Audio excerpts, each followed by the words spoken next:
Hey guys, it's me, Kate Creates, and today we're going to be talking about a little show called Stranger Things. The third season premiered on my favorite day of the year, 4th of July, on Netflix. I'm sad to say I've only gotten through about half of the season so far. But so far, the season has been epic. So I wanted to give a little bit of a recap of the first 4 episodes. And of course, I'm only going to say this once, spoiler alert. Alright, let's do this.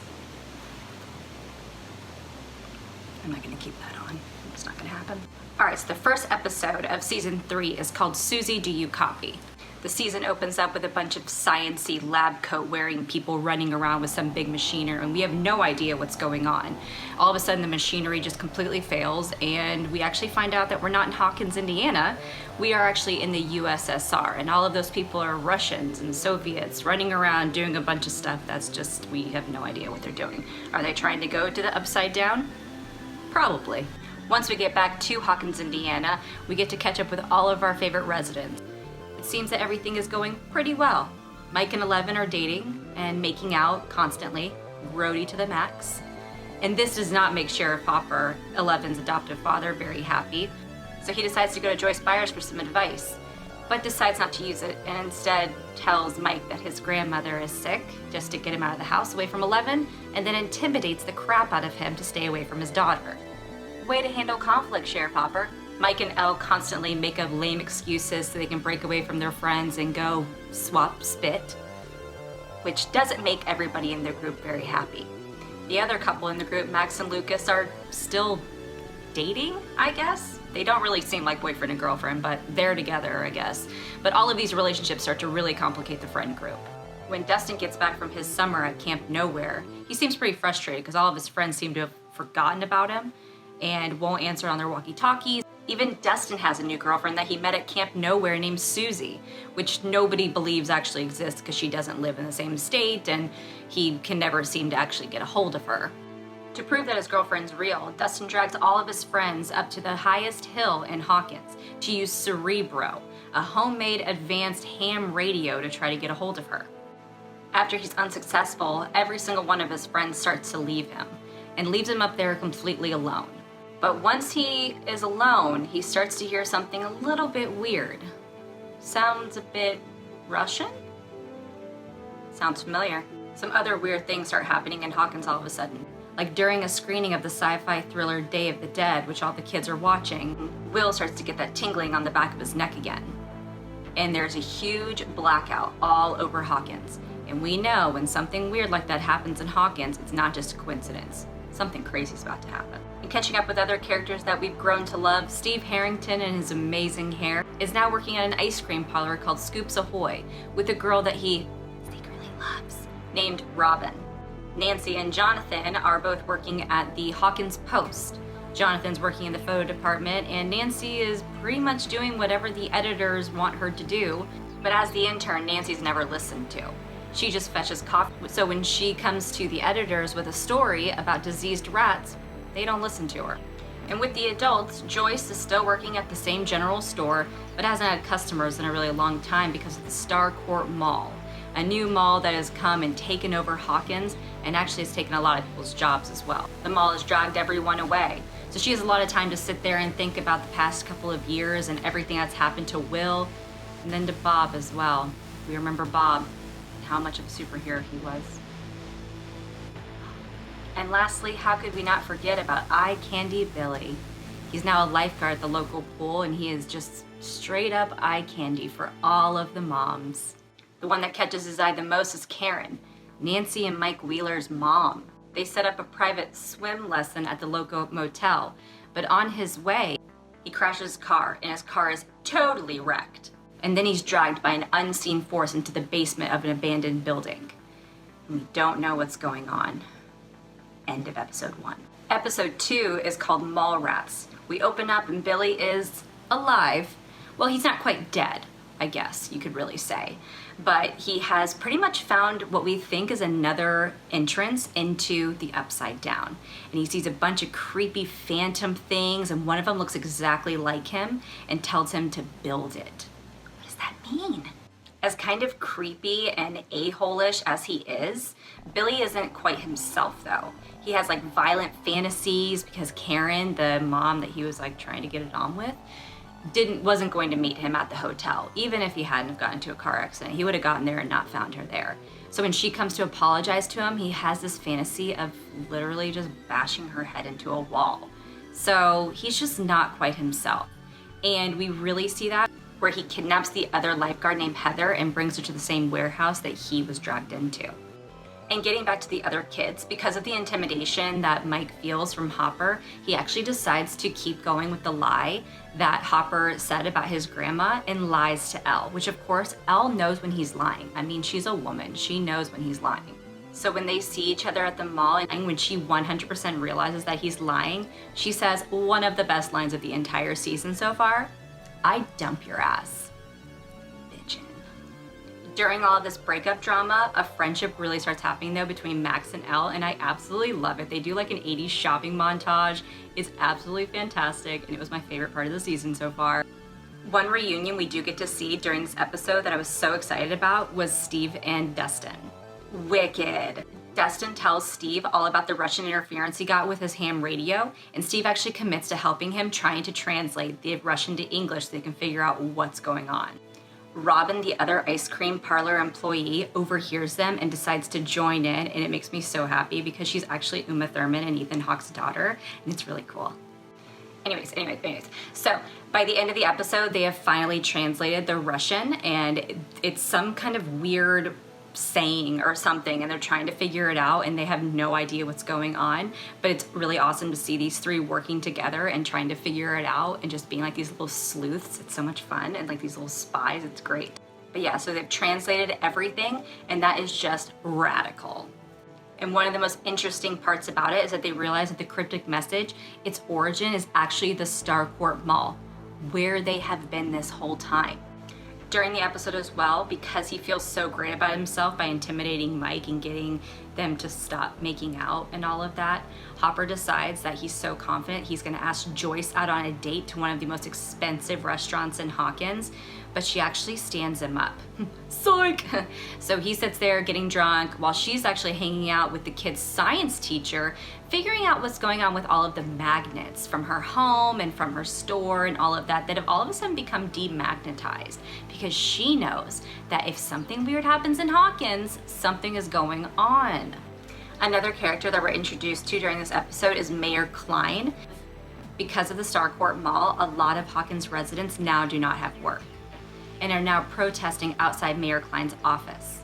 So Mayor Klein, of course, calls in Sheriff Jim Hopper to try to get the protesters to stop. Hopper reluctantly does his job, but, you know, it's Hopper. Catching back up with Jonathan and Nancy, even though Nancy is told not to pursue her story about the diseased rats, Jonathan and Nancy decide to go to a little old lady's house named Miss Driscoll, who says that she's actually seen the diseased rats and has one in her basement.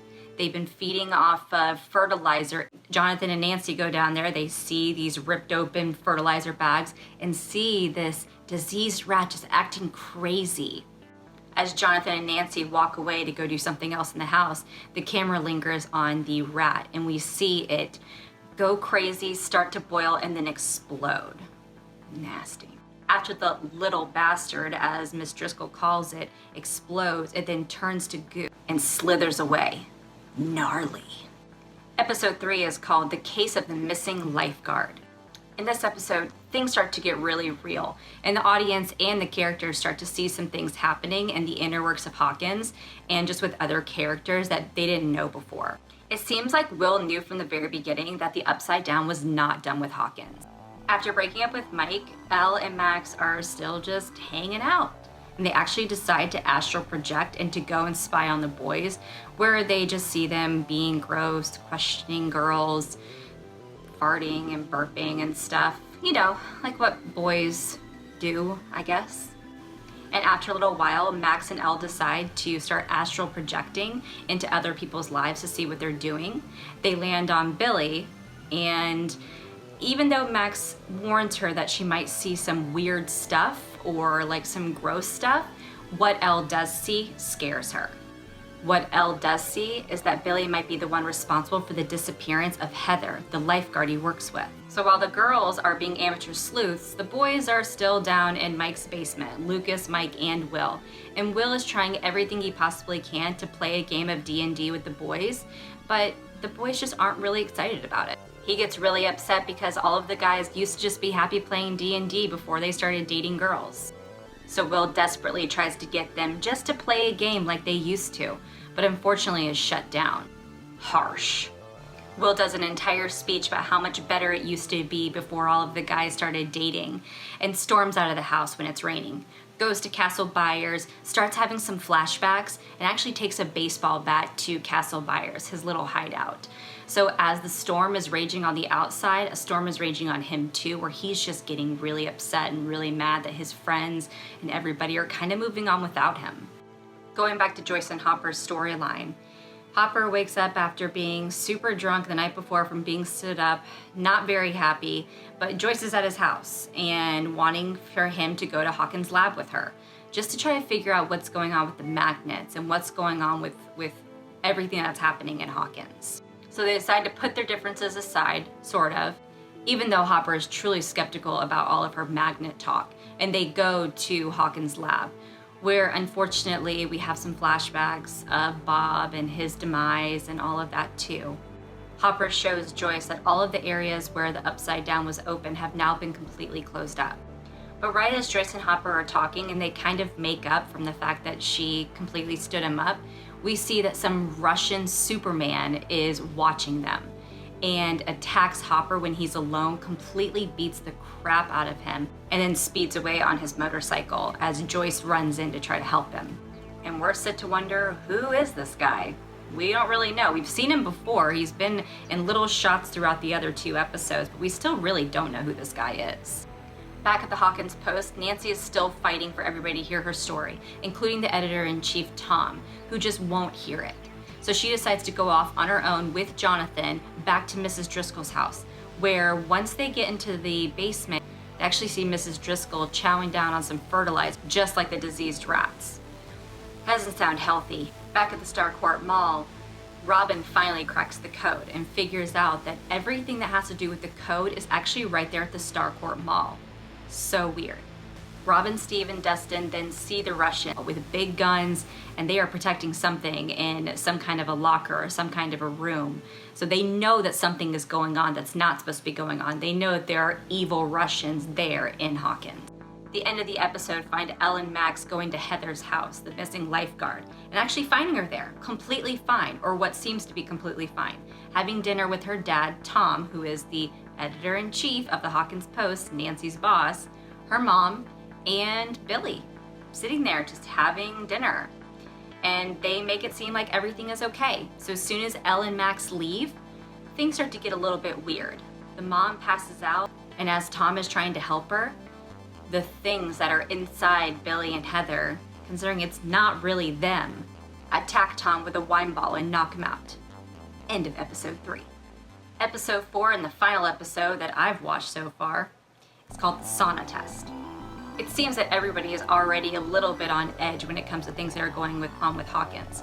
Everybody's storyline is going somewhere with something that probably is all going to converge into one huge story and one huge battle. And when Mike calls over to Max and Elle in the morning and says there's code red, even though they're broken up, Elle knows that it's important. All of the kids know that something's going on. And with so much experience of his own with the Mind Flayer and the Upside Down, Will goes into a ton of detail about what the Mind Flayer is and what he's going to be looking for next. Will talks a ton about the Mind Flayer and how he works and suggests that he's going to need a new host soon. Could that be Billy?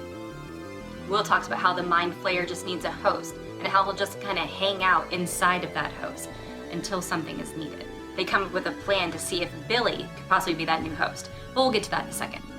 Going back to the Starcourt Mall with Dustin, Steve, and Robin, they want to try to figure out what those Russians are trying to hide in that big room. So they decide to recruit Erica, Lucas's younger sister, who has been asking for ice cream the entire season. She's got an issue. She just wants ice cream. They realize that to get into the secret room, they're gonna have to go through the ducts. So Erica is small enough to be able to go through the ducts and hopefully get them in on the other side. So Erica decides to join their spy group in exchange for a lifetime supply of ice cream. Once she gets into the room, she's able to bring the rest of the group in. And what they find are a bunch of boxes filled with some kind of green, weird substance that they have no idea what it has to do. And they find out that the room is actually an elevator that all of a sudden starts to work and brings them down hundreds of flights. And they have no idea where it lands them. With Nancy and Jonathan, after seeing Mrs. Driscoll devour fertilizer, they call an ambulance for her, and as they're driving past the abandoned warehouse, she starts to scream, "I need to go back! I need to go back!" It's creepy. Once the editor-in-chief at Hawkins Post, Tom, hears what's happening, he decides to fire Jonathan and Nancy, which honestly, if you think about it, is not that big of a stretch, even if he is controlled by the Mind Flayer. As a boss, I mean, they did break and enter, they did disobey a direct order, and they're just interns, so I mean, yeah, you guys were gonna get fired, like, that's just gonna happen. But of course, getting fired, Nancy's really upset, Jonathan's really mad at her because that was his internship, he was pretty upset. But the person who is sympathetic to Nancy is actually Karen, her mom. And there's like this rare mother-daughter pep talk that happens that is actually really sweet. And Karen tells her daughter, keep going with this, like, don't stop. You're doing amazing, and just because these men are telling you to stop, keep going. Hashtag 2019. So after a little pep talk, Nancy actually decides to pose as Mrs. Driscoll's great-granddaughter and go to the hospital to visit her. But while she's there, things don't quite go to plan. We'll get back to that. For Joyce and Hopper, Hopper wakes up back in his house with Joyce there, trying to nurse him back to health after getting the crap beat out of him by that Russian. After piecing things together, Joyce tells him that the Russian was actually on a motorcycle and not a car, so Hopper starts to realize the last time he saw a Russian with a motorcycle helmet was at none other than City Hall with Mayor Klein. So he gets his butt over there and starts to talk to him. When he gets to City Hall, Mayor Klein pretty much says that he doesn't know anything that he's talking about and even brings up Hopper's dead daughter. This sends Hopper into a rage and he starts to beat the crap out of Mayor Klein, which is actually really satisfying because Mayor Klein doesn't seem like a good guy. So Mayor Klein finally spills his guts and starts talking about how the biker is actually associated with the Starcourt Mall and how the mall is trying to buy up more property and they've actually been bribing Mayor Klein for help. Hopper asks for the plans and Klein lets him know they're at his home. So Joyce and Hopper follow him home. And while there, Joyce figures out a few connections between the Starcourt Mall properties and what could be happening with the recent power outages all around Hawkins. Now getting back to the kids and Billy, when it comes to trying to figure out if he is the new host for the Mind Flayer. They know that the Mind Flayer likes to keep things cold. So they decide that they're gonna lure Billy into the sauna at the pool to try to steam the Mind Flayer out of him. After getting him into the sauna and turning it up to 220 degrees Fahrenheit, the real Billy starts to emerge and tearfully talks about all of the bad things he's done, but that he wasn't able to control himself, that he was making him do it. So the kids know right then and there that something's going on with Billy and this isn't actually him. But in a turn of events, Billy is able to get out of the sauna and attacks Elle. It looks like Elle is about to meet her demise until Mike comes with a pipe and knocks him out. When Billy rises again, Elle finishes the job by throwing him through the brick wall. While Elle is finishing him off, Billy screams, and the camera cuts to Nancy at the hospital with Mrs. Driscoll, who is still pretty much unconscious. And all of a sudden, Mrs. Driscoll starts to scream as well. And we can tell Mrs. Driscoll also has the Mind Flayer inside of her, which shows that the Mind Flayer, no matter what host they're in, are connected to all the other hosts. Once Billy is thrown outside of the brick wall, comes back to the abandoned warehouse where Heather is there to try to nurse him back. And as the camera zooms out, we can see that Heather reveals an entire army filled with Mind Flayer controlled people. It's crazy. So that's it. That's just a quick recap of the first 4 episodes. I'm really excited to watch the rest of them and to see what happens. I've already been trying my hardest not to hear any kind of spoilers or anything. I actually do think I heard one. I really hope that maybe I read it wrong. I don't know, but I'm not gonna ruin it for you guys, and we will continue watching it and see what happens. Bye!